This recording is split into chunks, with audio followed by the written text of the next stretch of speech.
Ouais, je pense que je m'en souviens quand j'ai pris la décision au cégep. C'est sûr que nos professeurs vont toujours nous influencer.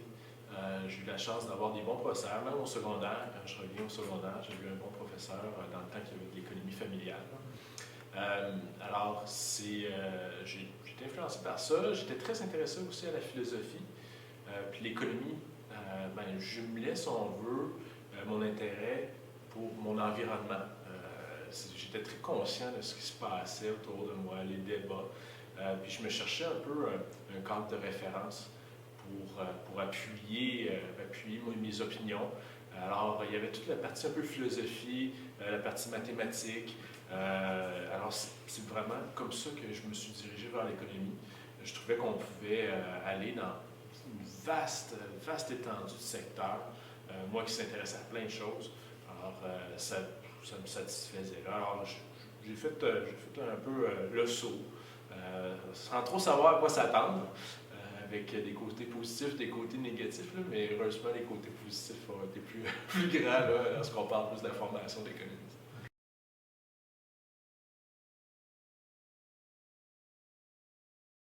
Bon, c'est pas tellement linéaire là, comme carrière, ni peut-être classique.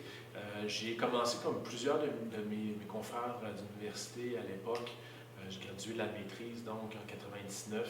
À l'époque, le gouvernement fédéral recrutait de manière assez massive. Donc, j'ai fait exactement ce que je voulais. Après avoir fait un stage en Suisse, dans le canton du Jura, je suis allé à Ottawa, donc au ministère de l'Environnement. Moi, je travaillais principalement sur la taxation verte et le protocole de Kyoto à l'époque. Ensuite, je suis allé faire un tour davantage en politique au Bloc québécois. J'étais au cabinet du chef du Bloc québécois, M. Duceppe. Une expérience que j'ai adorée, qui m'a permis d'exprimer ma créativité. Je me décris comme quelqu'un d'assez créatif, mais toujours avec une grande rigueur, surtout dans ce milieu-là où on n'a pas le droit à l'erreur. Ça coûte très cher, disons, les erreurs. Ensuite, je suis revenu à Québec. J'avais besoin d'être dans une ville pour laquelle j'ai un sentiment d'appartenance. Alors, j'ai travaillé à la Fédération québécoise des municipalités, une autre superbe expérience. J'ai été là 4 ans. Beaucoup de responsabilités pour quelqu'un, somme toute, assez junior, qui avait 3-4 ans d'expérience.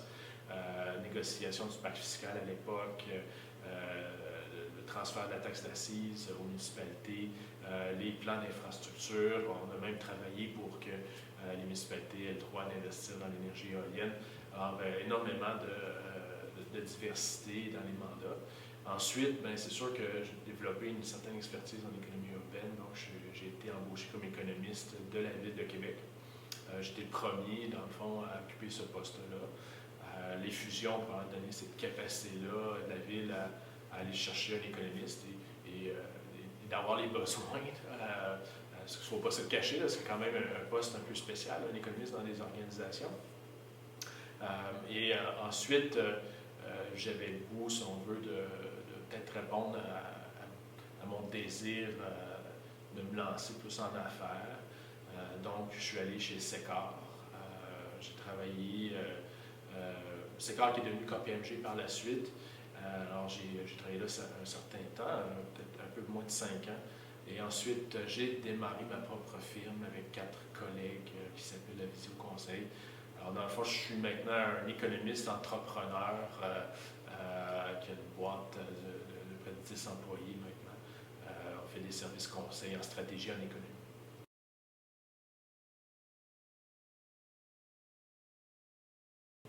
Dans ma carrière, j'ai eu beaucoup de patrons qui n'étaient pas des économistes.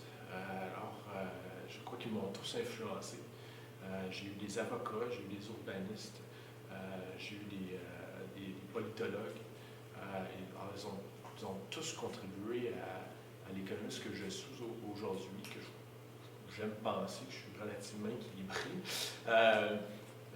C'est sûr qu'un Marcel Côté chez Sécor, de qui je n'étais pas nécessairement proche, mais qu'à chaque fois que j'allais à Montréal, je débarquais dans son bureau, je posais ma question éditoriale, puis il partait avec la richesse de ses implications,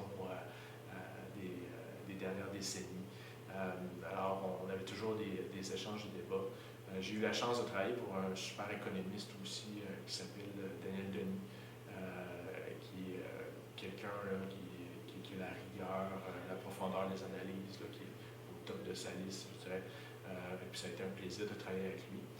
Sinon, j'aime bien les économistes qui sortent du lot un peu, là, les Richard Florida de ce monde, même si je ne suis pas en total accord avec ce qu'ils peuvent amener. Mais j'aime les contemporains.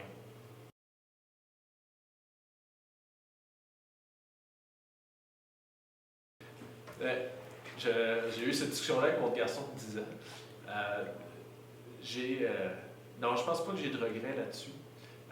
J'ai des secteurs de l'économie qui m'intéressent énormément, qui ont pris plus d'importance, mais en économie, c'est tellement large qu'on peut réussir à faire vraiment ce qu'on aime.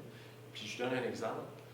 Puis je m'y connais pas, mais j'adore l'architecture, j'adore le développement urbain. Mais j'en fais des mandats avec des villes puis des promoteurs. Fait que je réussis à aller chercher mes intérêts de par l'économie. Puis je pense que c'est une des forces de cette discipline-là. Si on est intéressé aux miniers, à l'aéroportuaire, au développement manufacturier, ben, l'économie va permettre de toucher à toutes ces choses.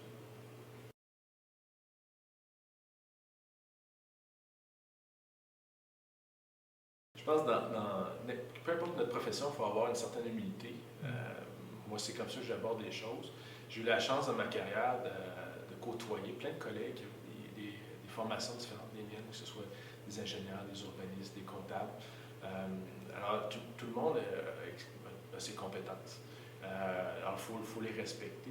Je dirais que gros avantage de l'économiste, c'est d'avoir une vision d'ensemble.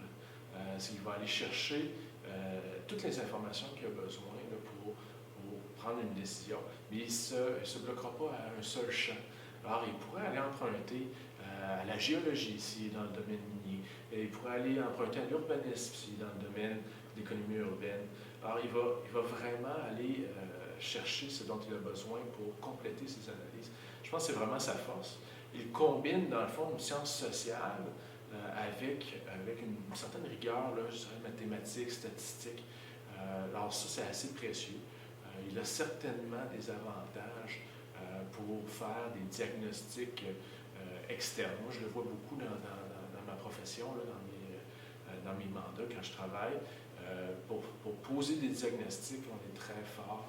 Aller chercher ce qu'il nous faut pour les poser, c'est une art de la guerre. Puis je pense que c'est vraiment ce qui nous distingue.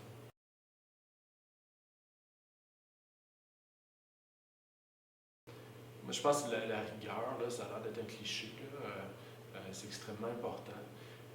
Mais un économiste est très puissant quand il tient compte d'une gestion du changement. Les organisations, les individus, peu importe que ce soit des dirigeants, des consommateurs, ce sont des humains, ce ne sont pas des chiffres. Il faut tenir compte de la capacité de la société à faire des petits pas. Ça ne sert à rien de proposer de grandes réformes qui vont prendre seulement un an. Ça n'existe pas, ou très très peu. Il faut être conscient de ces changements-là. Il faut y aller tranquillement. Il faut documenter les façons de faire ces changements-là qu'on peut